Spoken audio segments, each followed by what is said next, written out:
This episode of CRST the podcast is sponsored by Alcon Global Medical Affairs. Welcome to the IOP during cataract surgery roundtable. We're a diverse group of anterior segment surgeons who've come together to discuss what motivates us each to consider and then perform cataract surgery at a physiologic IOP. This is a topic that's not been prioritized previously, and we feel all passionately that it's something we need to be talking about more and more. I'd like each of the panelists to introduce themselves, please. Jerry? Sure, of course, David. My name is Jerry Hu. I'm in private practice in Fort Worth, Texas. The scope of my practice include cataract, MIGS, cornea, and the refractive surgery. And my name is Zaina Al-Mataseb, and I'm in private practice in Houston, Texas at Witsit Vision Group, and I'm a cornea, cataract, and refractive specialist. And I'm Arsham Shaybani. I am at Washington University in St. Louis. I do anterior segment and glaucoma. And I'm David Lubeck. I have a cataract, cornea refractive, and advanced anterior segment practice in Chicago. After considering how we define IOP during cataract surgery, we'll discuss the historical basis for physiologic IOP during cataract surgery, the detrimental effect of supraphysiologic IOP, and possible benefits of physiologic IOP during surgery, the evolution of technology that's facilitating physiologic IOP during cataract surgery, the surgeon's experience operating at a physiologic IOP, the patient's experience operating at a physiologic IOP, and finally, we'll discuss our individual experiences as surgeons operating the physiologic IOP during cataract surgery. Arshan, as our IOP guru, would you please start the discussion of the IOP in the context of cataract surgery, please? Right, if you look back and you talk about intraocular pressure, it sounds like it's so simple. It's really, pressure's like force over the area, right? And it's the pressure of the fluid inside the eye that's pushing against the eye wall. And if you look at like your basic stuff, like the Goldman equation, how fast is aqueous being made? What's the outflow facility, and what's the episcleral venous pressure?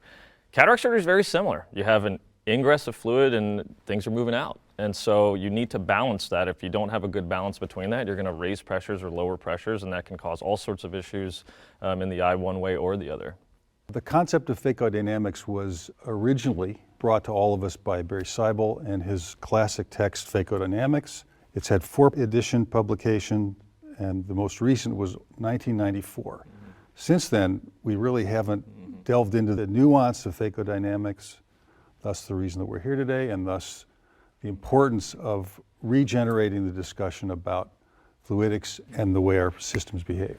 Zaina, why did you start your career starting at a supraphysiologic IOP during cataract surgery? Well, I think what's important to think about and remember is that at that time, the phaco machines that we had, it's really all about safety. So it was pretty simple, right? When you irrigate the fluid coming in, you don't want too much fluid coming out, and that would shallow the chamber or cause issues and complications, and we had surge. I mean, just the machines, we only had gravity. That was the only way to have fluid go through the eye. And so it was necessary to have these really high levels of irrigation because it really was about safety, right? You didn't start thinking about worrying about potential complications of having so much pressure in the eye. What you worried about is having a posterior capsular tear because there's surge or there's a sudden shallowing, right? So I think, that's what we worried about. Zaina, would you please review what is known about the effect of supraphysiologic IOP on the cornea and anterior segment and the possible benefits of operating at a physiologic IOP? So there's actually a lot of data out there looking at supraphysiologic IOP and how it affects the anterior segment. So let's start with the cornea. So first of all, it's been shown that there's an increase in corneal volume at 1 month. So you have increase in corneal edema when you're operating at higher levels, but also higher central corneal thickness. And the data shows really more of an effect at 1 day, day 4, and 7 days. And that's important because we'll start talking about, we're so good at cataract surgery, and our new phaco machines are amazing. But where we're noticing the benefits of this operating at a lower IOP is really that first day postoperatively. And we talk about the importance of that because we're doing a lot more premium cases. So it isn't just about that 1 month where they end up, it's how much edema that first day when you're looking at these premium cases. There's also a study that showed decreased corneal clarity at that first day, which also matters. And then also a higher presence of decimase folds and corneal edema at that first day. And in addition to just how the cornea looks, especially in that first week, you have greater anterior segment inflammation on day one post-op if you're using higher IOPs. Have you noticed that too in terms of the clarity of your cornea? I agree. I mean, you look at it when we're doing certain cases, you raise the pressure sometimes for tubes as we're testing things, not even just in phaco. You raise the pressure for like 10, 15 seconds, you can start to see the clouding of the cornea. Yeah. I would imagine that's probably not great for the endothelium. Well, speaking of endothelial cell density, there were some studies in the past that didn't show a difference when you're operating at higher levels of IOP versus near physiologic. But there was a recent study in 2022 that showed a lower endothelial cell density when you're operating at a higher IOP at 50 millimeters of mercury versus a lower near physiologic IOP at 20 millimeters of mercury. And that was shown 4 days and at 3-month follow-up. Yeah, I want to echo your experience as well. When I was operating with a bottle height of 115, that really translates to an IOP level of 85 millimeter mercury, and that's quadruple the upper limit of the normal IOP range. It was routine actually to see 2+ corneal edema or even 3+ corneal edema on 1-day post-op patients. And that edema took a while, took a week or two to resolve. Now, that's not simply a vanity issue. It's not a feel-good issue. Arshan, how about the effect of supraphysiologic IOP on the posterior segment?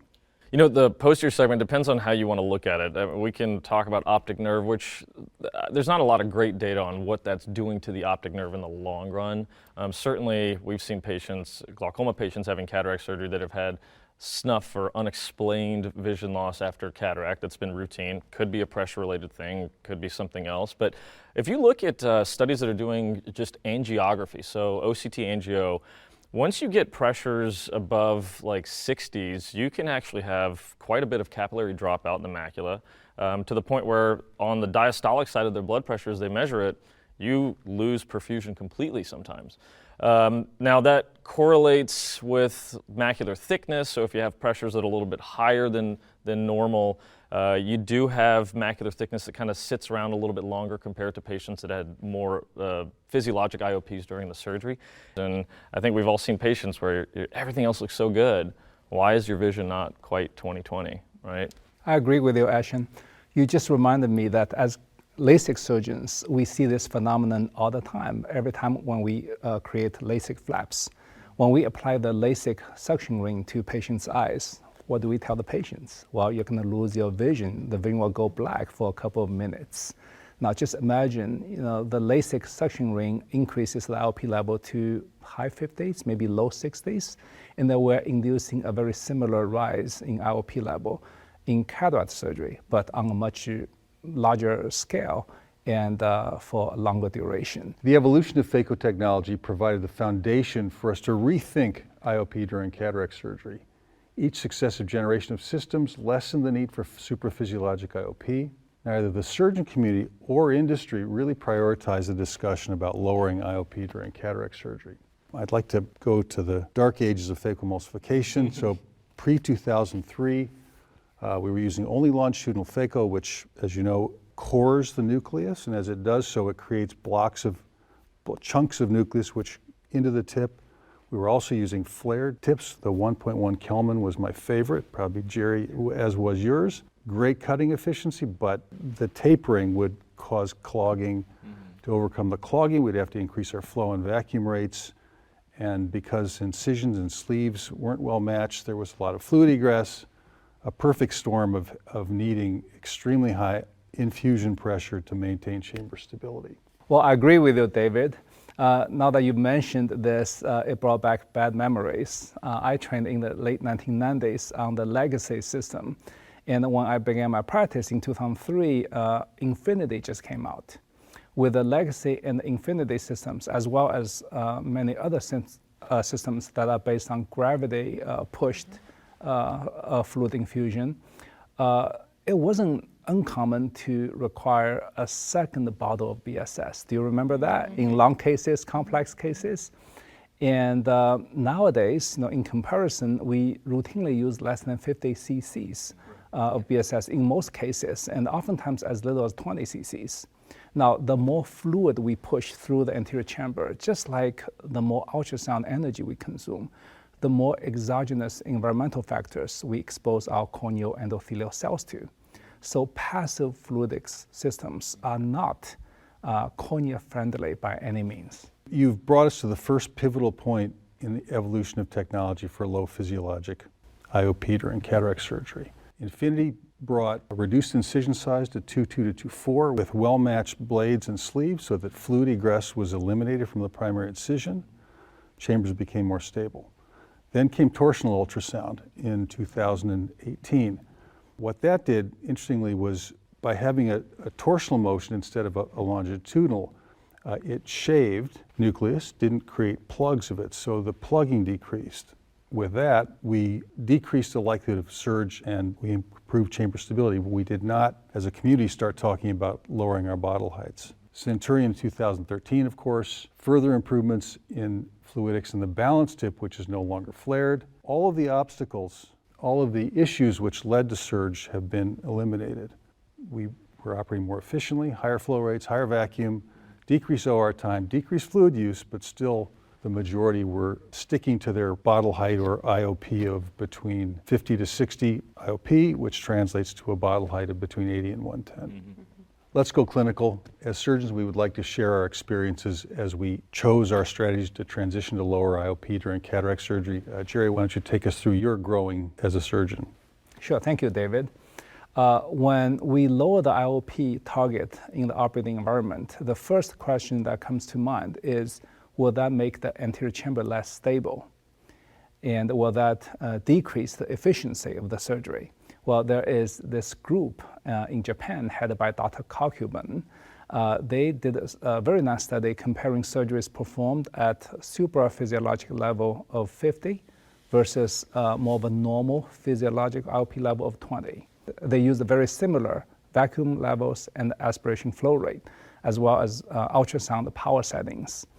And what they found was that there's essentially no difference in the total surgical time, as well as the utility of ultrasound power as measured by CDE, cumulative dissipated energy. Now, that's been my own personal experience as well. It's just nice to see that our experience in real practice is now being echoed by these evidence-based findings in the literature.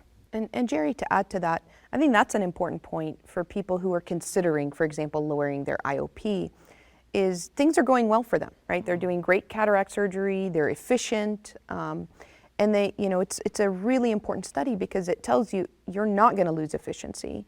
You're only going to gain the benefits of, for example, less fluid through the eye, which is a really important point. Because otherwise, why would you change something when what you're doing is working? And if it is better for the patient, it's definitely an important thing to consider. Exactly. All that is made possible by the active fluidics management system. The question that also begs us to consider is that what if occlusion breaks happen? So there is another study coming out of Japan headed by Dr. Suzuki.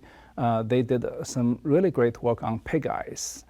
They compared multiple phaco systems and they induced occlusion breaks mechanically, intentionally, and see how the chamber holds up. And they did the surgery at a lower IOP level of 30.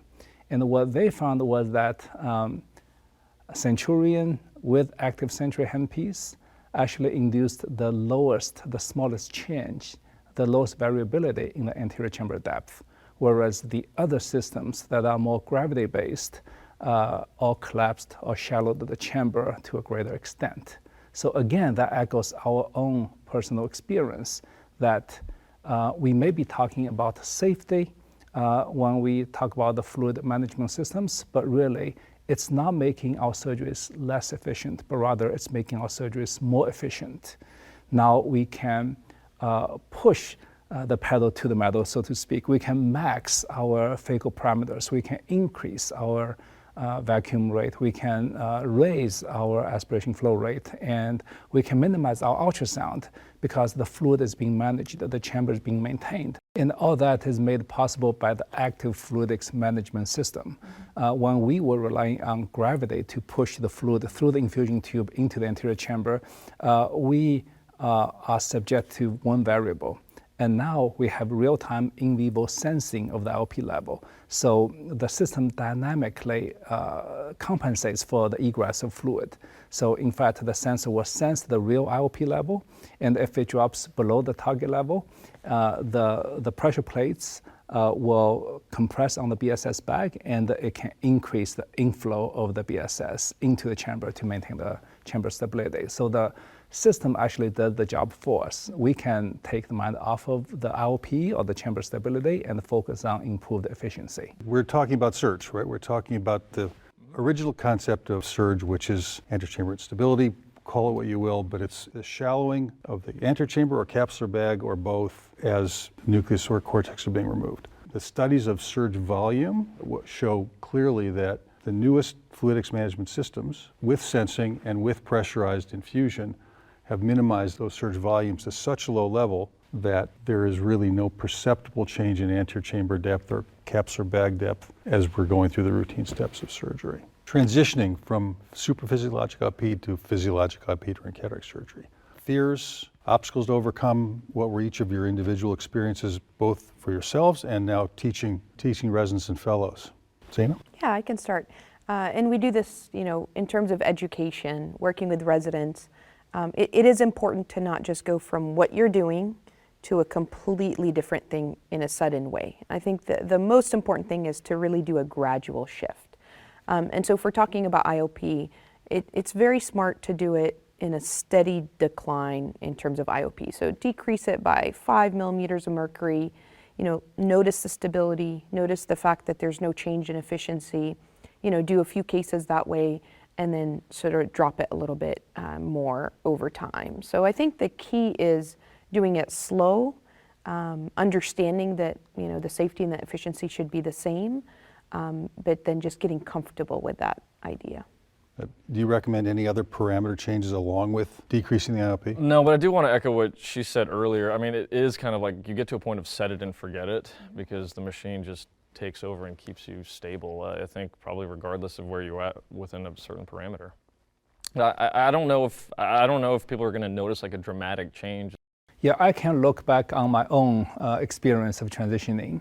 I was exposed to both Centurion and Active Century handpiece maybe a couple of years before the commercial launch through some studies. And I embraced them right away when they were commercially released. And I started out, with an IOP of 85. And quickly I noticed that by reducing the IOP, like you said, Zaina, 5 points, 10 points, you don't see any change in the performance. There is no dip, no drop in the performance. The chamber remained stable. And quickly I was able to come down all the way to 20. That's in a matter of maybe a couple of days. In several cases, you can simply lower the IOP because you don't see any change. And then I found out that in addition to the IOP variable, you can also change the other parameters, also without noticeable difference in the chamber stability and safety. So I've increased my aspiration flow rate to 56, which is very aggressive. I maxed out my vacuum level, and I now only sparingly engage my phaco power just to break up the pieces from the tip. And so it's really a phaco-assisted high vacuum system. And so, yeah, I mean, all the parameters can be changed, but change one parameter at a time and do it gradually, but surely. And very soon you'll find that you can improve your efficiency. When I finish my day earlier, I have happier staff and a happier wife. Then what I've recommended is to keep your original program and set up a second program in the system for a physiologic IOP so that you can make your changes, start with your original program in that second program, then start taking your parameters down. And as a general recommendation, I say 5 cases at each change. So do 5 at your first reduction, and then if you're comfortable, a series of 5s.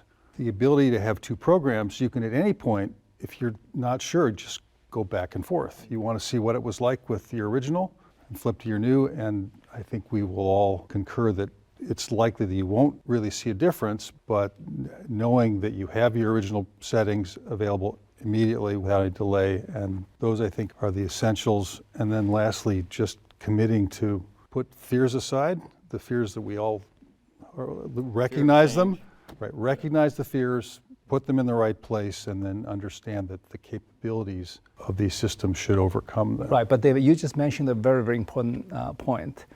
We should have different tools for different problems. So in my phaco setting, I have three different profiles. One is for regular cataract with the traditional handpiece, and the one is for regular cataract with the active century handpiece, and the one is for dense cataract. So we tailor different settings to encounter different problems, and that has worked really well for us.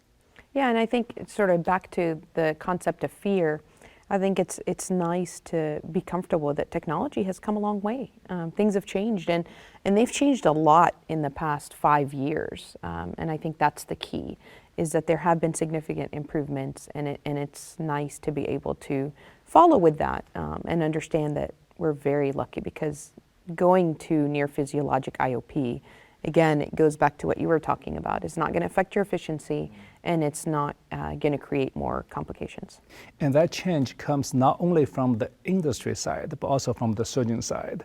Just like a car performs differently in the hands of different drivers, I have found that even years later, when I've settled in a certain setting, once in a while, you can challenge yourself, you can push the envelope, you can max out certain parameters to further improve efficiency and improve safety.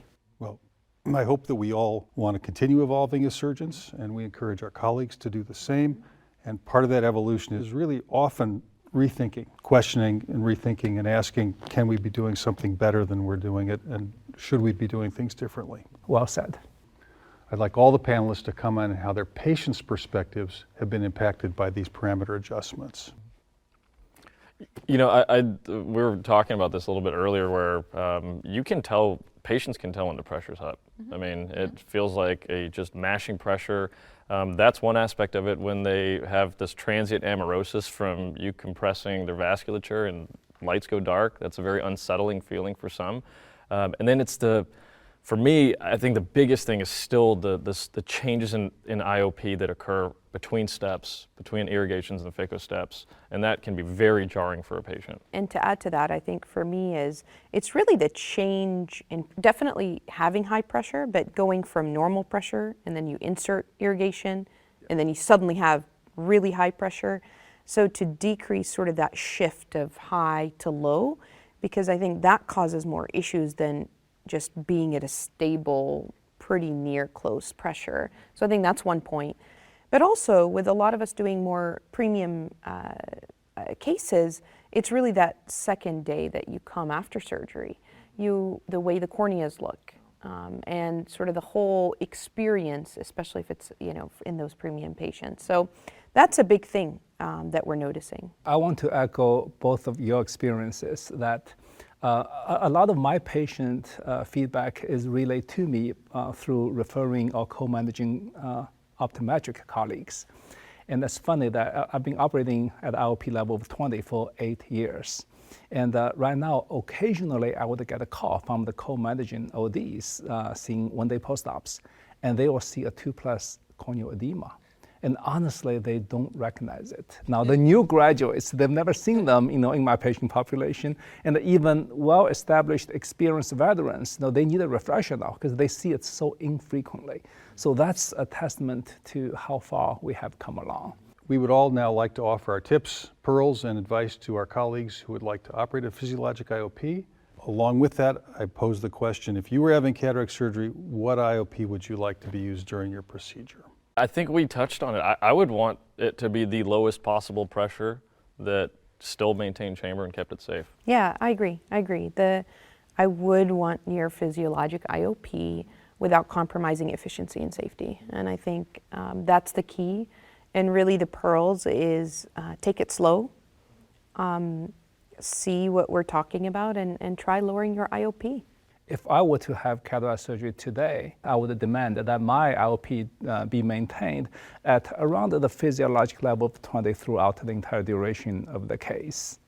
I likewise would want my surgery done at a near physiologic IOP. Tips, one suggestion from each of you to our colleagues. And I'm looking at it from like the glaucoma side of things, and I'm sure all of you operate on patients that have glaucoma. They're probably controlled post-tube, trab. You're talking about 0.95 cups. Why would you want to raise the pressure higher than what you would need at that time? Exactly. One more point. Some may ask, by lowering the IOP to a more physiologic level during the surgery, it seems like no big deal. It seems like such a baby step. You would not be wrong. It is a baby step. That's why I think that you should do it, and that everyone can and should do it. Now, over the course of the last 5 decades, many such baby steps, they have added up to giant leaps in the advancement of cataract surgery. So it's important that we take this step right now. And to that, I encourage all of us, all surgeons, to have a mindset which allows evolution and growth and progress in the way we think and going forward to become better surgeons. If I was having cataract surgery, I would want to have it at near physiologic IOP. And really the main benefit that I would see is the patient comfort. So I want to be comfortable when I'm having cataract surgery. For me, the main benefit of operating at physiologic IOPs is that you don't have to think about changing what you're doing when you have a patient that has complex ocular history, like glaucoma, like a disc at risk, potential NAION issues, or macular ischemia. So if you set it that way for even your routine cases, the ones that are higher risk hopefully have better safety profiles and outcomes. And all those benefits lead to patients who understand and feel that they've had a superior procedure done. And for me, I would, of course, want my surgery done at an IOP at or near physiologic pressure. Cataract surgery performed at a physiologic IOP gives the patient a positive experience and a positive perception of their outcome. Thank you all for sharing your wisdom and experience. Centurion Vision System important product information. Caution, federal law restricts this device to sale by or on the order of a physician. As part of a properly maintained surgical environment, it is recommended that a backup IOL injector be made available in the event the AutoCert IOL injector handpiece does not perform as expected.